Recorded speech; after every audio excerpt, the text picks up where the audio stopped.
काय का ठीक है, हम सब मौत के मुंह में पड़े हैं। माया अभी ठीक है ना? हाँ अंकल, अभी ठीक है।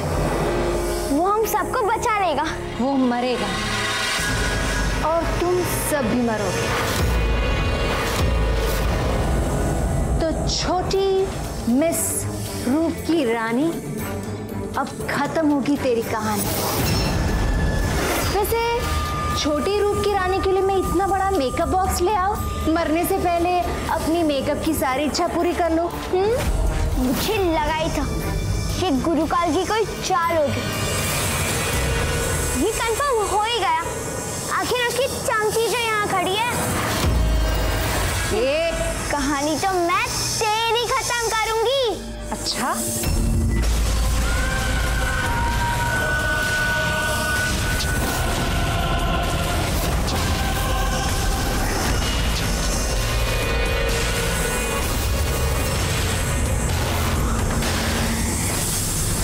महाअजगर, सुनो अपनी महारानी विकरालिनी का आदेश, कर दो इन सब की बोलती बंद।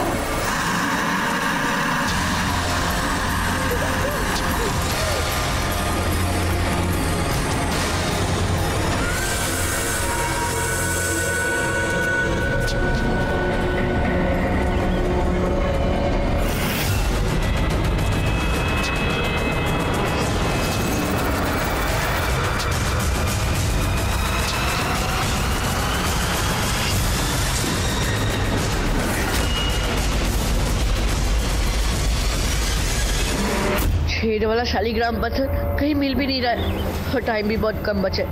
रतननाथ जी ने कहा था कि अगर सूरज ढलने से पहले हमें शालिग्राम पत्थर नहीं मिला तो मैं उस महाअजगर से किसी को भी नहीं बचा पाऊंगा।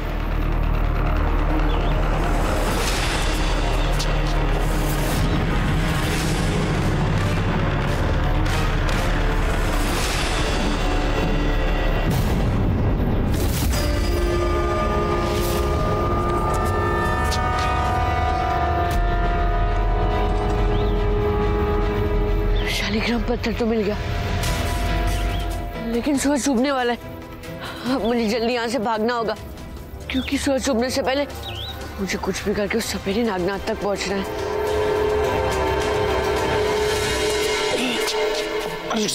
आजा, आजा।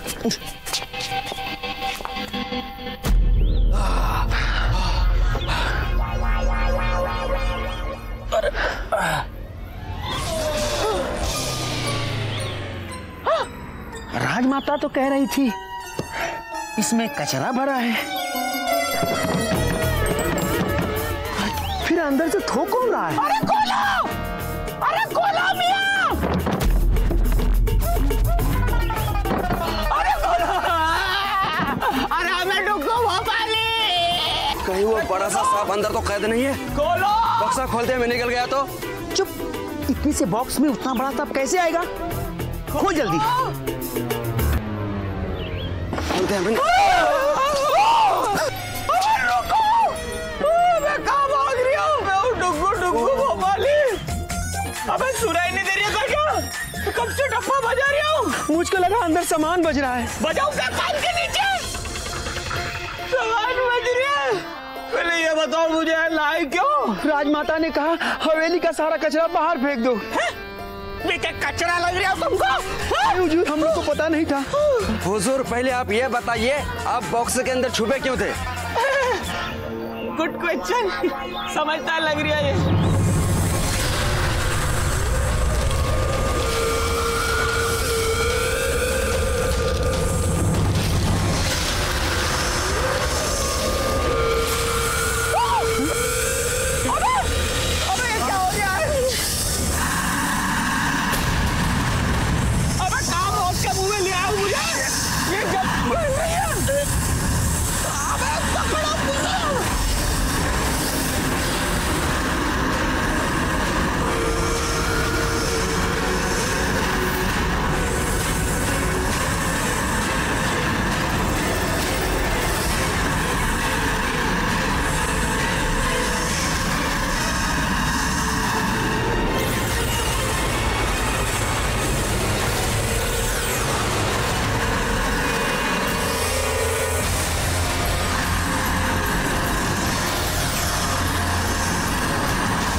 शालिग्राम असली है या नकली, इसकी जांच करनी पड़ेगी।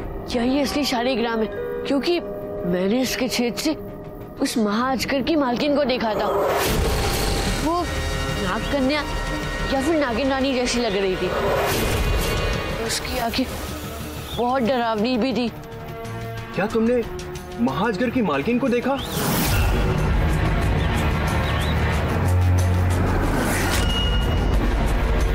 ये लो पत्थर। हाँ।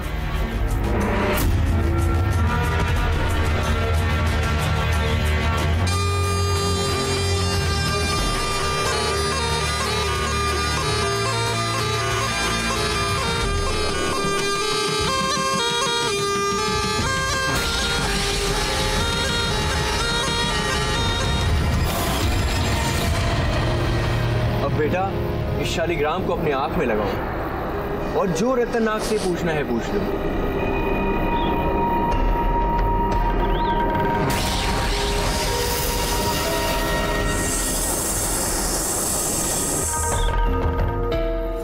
रत्ननाग ने कहा कि वो केसरी आंखों वाली नाग कन्या पाताल लोक की महारानी विकराली थी और वो बड़ा महाअजगर उसी का गुलाम है। और पूरे पाताल लोक में सिर्फ उसी का राज चलता है और उसी के कानून है। पर पाताल लोक की रानी तुमसे और सूरजपुर से क्या दुश्मनी है बेटा? मैं भी वही जानना चाहता हूँ। रुकिए, अभी रत्ननाग से पूछता हूँ।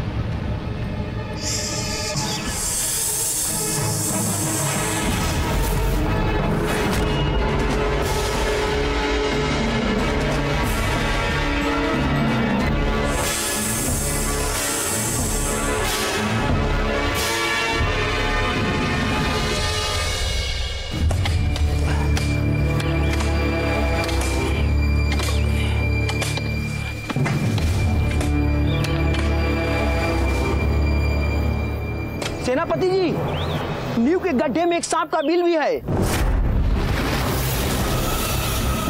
बिल को छोड़ दो, कोई भी जीव को हानि नहीं पहुंचाएगा। सेनापति, ये स्थान वास्तु शास्त्र के अनुसार बहुत भाग्यशाली स्थान है। राजमहल की नींव इसी स्थान पर रखी जानी चाहिए। सांप का बिल टूटना है तो टूटने दी। सेनापति जी, राजगुरु जी परम ज्ञानी हैं, इनकी बात को नजरअंदाज नहीं करना चाहिए। हमें नींव यहीं पर बनवानी चाहिए। इतना मत सोचिए सेनापति, सांपों का क्या, आज दिन यहाँ बनाएंगे तो कल कहीं और। लेकिन सूरजपुर का राजमहल तो एक ही बार बनेगा। इस स्थान पर दैवयोग है और अगर इसी स्थान पर राजमहल की नींव रखी गई तो जैसे शेषनाग के फन पर पृथ्वी सुरक्षित, उसी तरह से राजमहल में आने वाली पीढ़ियां धन, वैभव और ऐश्वर्य से फलीभूत होकर सुरक्षित रहेंगी। महागुरु, आप हमारे गुरु हैं, आपकी बात हम अवश्य मानेंगे। लेकिन इस सांप के बिल में किसी भी जीव को हानि नहीं पहुंचनी चाहिए। क्षमा कीजिएगा, मैं आपको बेघर कर रहा हूं।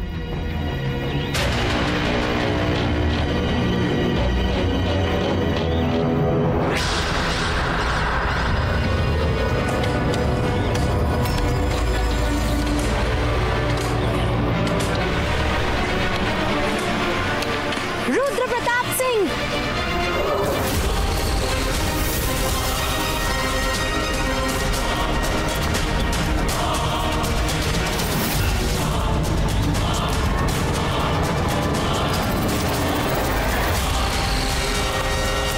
आज तुमने इंसानों का महल बसाने के लिए हमें बेघर कर दिया।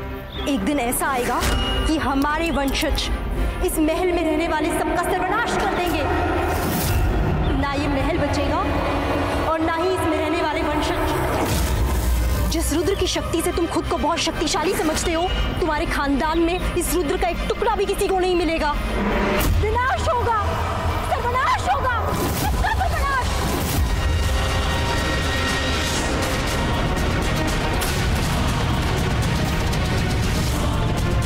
क्षमा कर दीजिए।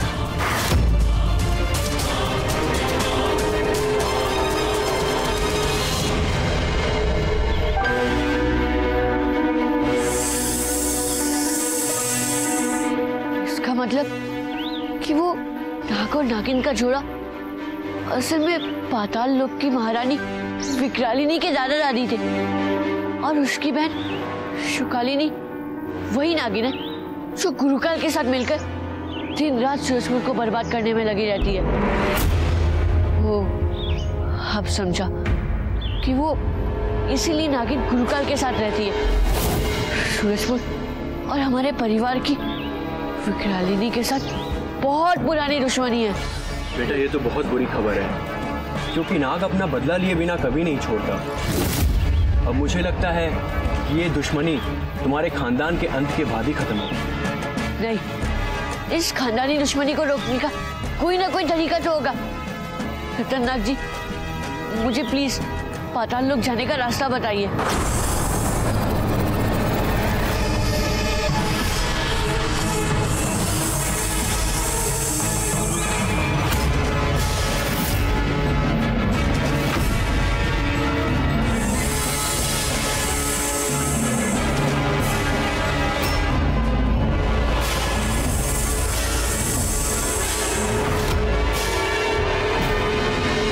बेटा तुम्हें रतन नाग के कुचली पर पाताल लोक जाने का नक्शा तो मिल गया, मगर तुम्हें रास्ता सुबह की पहली किरण पे ही मिलेगा, क्योंकि बेटा वहां बहुत अंधेरा है, कदम कदम पे खतरा है, इसलिए बेटा संभल के जाना। शुक्रिया, धन्यवाद रतन नाग जी।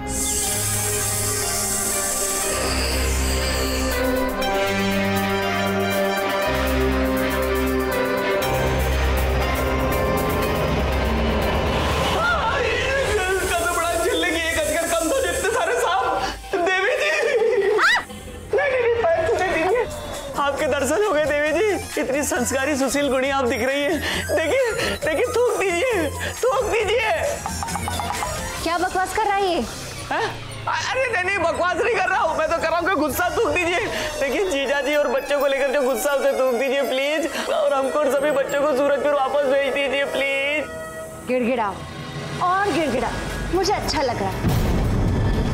और हाँ, तुम अपने जीजू से कहो कि मेरे जूतों के सामने अपना नाक रगड़े, तो फिर मैं सोचूं। रुद्र प्रताप सिंह के वंशजों का सर सिर्फ भगवान के सामने झुकेगा, शैतानों के नुबेदों के सामने नहीं। तेरे और गुरुकाल की हर चाल नाकामयाब होगी, अंत में जीत हमारी ही होगी, रुद्र के रक्षकों की होगी।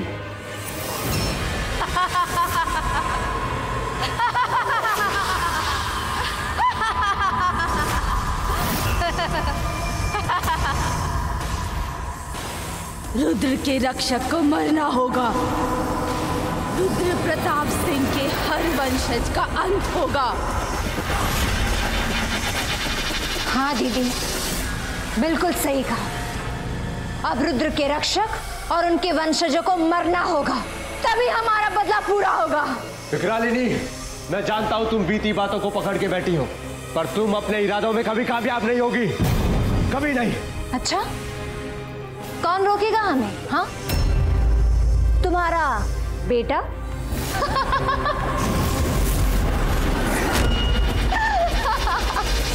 पाताल लोक का नक्शा और शालिग्राम मिल जाने से वो विजेता नहीं बन जाता। मुझे पता है अभी और माया को शालिग्राम मिल गया है, आने दो उसे, हम जल्दी उससे शालिग्राम छीन लेंगे।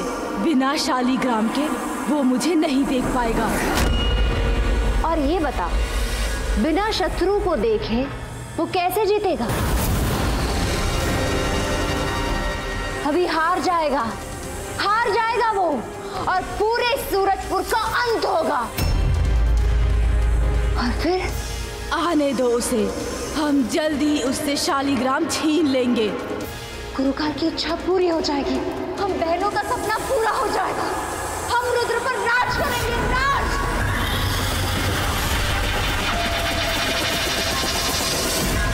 हमारा बदला पूरा होगा, पूरा होगा। तुम्हारा सपना सपना ही रह जाएगा नागिन, बुराई कभी भी जीत नहीं सकती। रुकिए देवी जी, हम आपसे हाथ जोड़ के विनती मानते हैं। और वो अदृश्य देवी जी, आप भी जरा ध्यान से सुनिए। हमारे जीजा जी का स्वभाव जरा सा उग्र है, तो हम उनकी तरफ से, पूरे गांव वालों की तरफ से आपसे माफी मांगते हैं। हमें प्लीज जाने दीजिए, प्लीज। कुछ सोच रही है।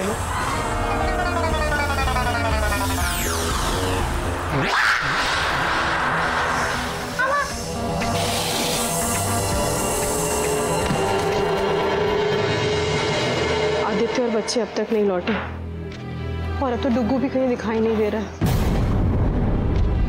धीरज रखो, तुम बेवजह चिंता करती हो। सूरजपुर पर जब संकट आता है ना, तब राज परिवार ही सूरजपुर की रक्षा करती है। इसलिए बहू, खुद को थोड़ा परिस्थितियों के अनुसार ढालो। पर माँ जी, हर बार सूरजपुर पर ही इतनी सारी मुसीबतें क्यों आती हैं? बहू, तुम्हारे इस क्यों का जवाब नहीं है मेरे पास, लेकिन इतना जरूर जानती कि सूरजपुर रुद्र के बच्चे और उनमें इतनी शक्ति अवश्य है कि वो हर परीक्षा में अव्वल हो। इस बार भी होगे, उसका अटूट विश्वास है मुझे।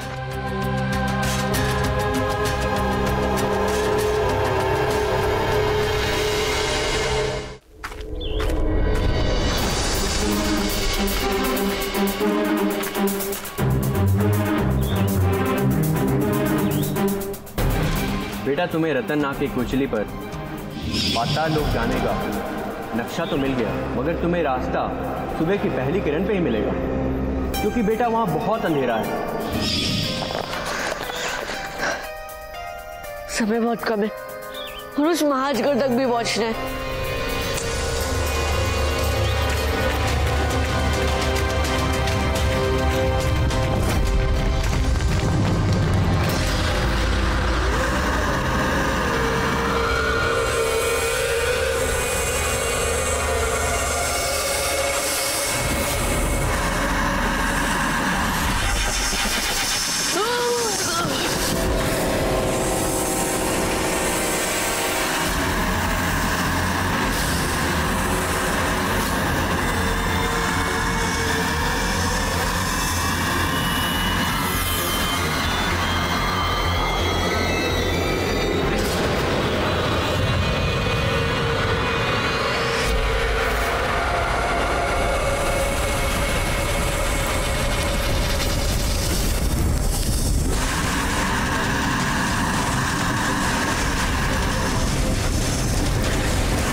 महाजगढ़ के पेट में चला गया, वो नक्शा सालीग्राम जल गया, तो मैं माया पापा और अपने दोस्तों को नहीं बचा पाऊंगा।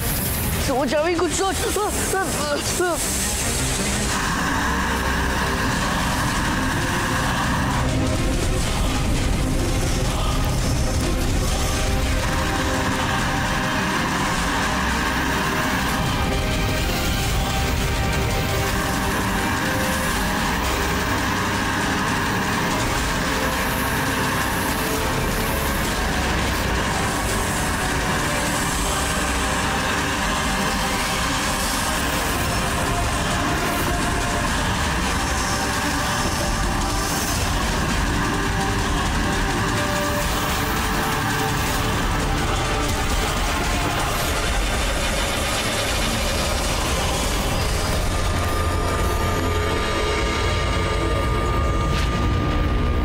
नागनाथ बाबा ने कहा था कि शालीग्राम और नक्शा दिव्य है, इन पर किसी भी बुरी शक्ति का कोई असर नहीं होगा।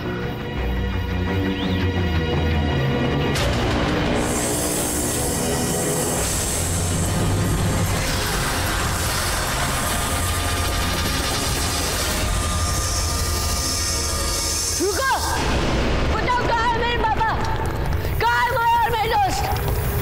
चाहे पाताल की कितनी भी गहराई में क्यों ना चले जाओ, देखना मैं अपनी फैमिली, अपने दोस्तों को बचाने के लिए अकेला आऊंगा और सबको बचा के ले जाऊंगा। सुना तुमने?